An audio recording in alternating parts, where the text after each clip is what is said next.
Very good morning. It's great to be here in Washington to celebrate 75th anniversary of the Alliance. I'm very confident that we are going to decide today and tomorrow on a very substantial support package for Ukraine. I do believe that allies need to step up all the efforts. I also believe that we need to discuss, frankly, also the need to allow Ukrainians to use all the weapons without any restrictions. Another topic that is very important for all allies is defense spending and burden sharing. Latvia is, at this point, spending 3% of GDP.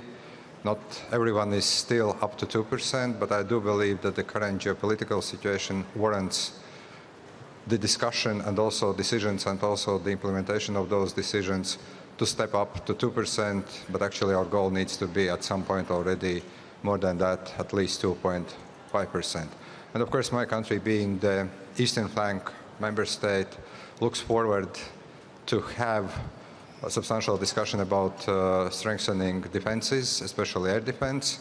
We are very grateful to those allies that are currently serving in Latvia. We see that implementation of Madrid and Vilnius summit decisions are going well. But of course, there are always things to discuss and also to get further elaborated. And finally, I'm also very happy that we are going to have a meeting with our Indo-Pacific partners because, let's face it, the security is indivisible, and we are very grateful to Ukrainian policy of those partners, but we also understand that we need to address concerns of Indo-Pacific partners. Thank you.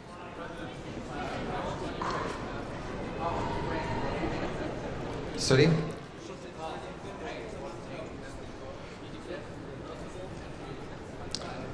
I do believe that we are going to agree on irreversible path of Ukraine to NATO. I do believe that we are not going to see any drama here. But of course, the big issue is that when this meeting ends, when declaration is adopted, is how practically we are going to support Ukraine, how practically we are going to implement that irreversibility, that bridging, that whatever is going to be put in the final version of the statement.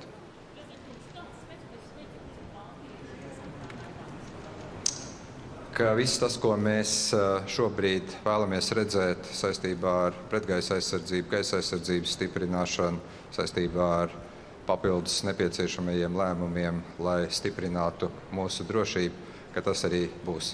Man ir diezgan liela pārliecība, ka šeit mūs gaida labi lēmumi.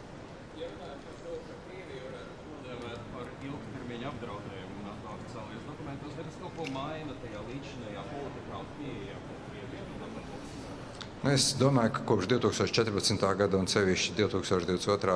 gada kontekstā, tad, kad Krievija sāka pilna mēroga agresiju pret Ukrainu, nevienam jau nav īpašu ilūziju vai neviens īpaši nelolo lielas cerības uz to, ka Krievija pēkšņi kaut kādā brīdī var pārtraukt to politiku, to agresiju, ko tā ir darījusi. Tādēļ visa šī diskusija, varbūt, kas ir ļoti būtiska ar diplomātiskām niansēm, protams, ir svarīga, bet runājot ar sabiedroto līderiem līdz šim, es redzu pilnīgu pārliecību, pilnīgu izpratni par to, kas ir Krievija.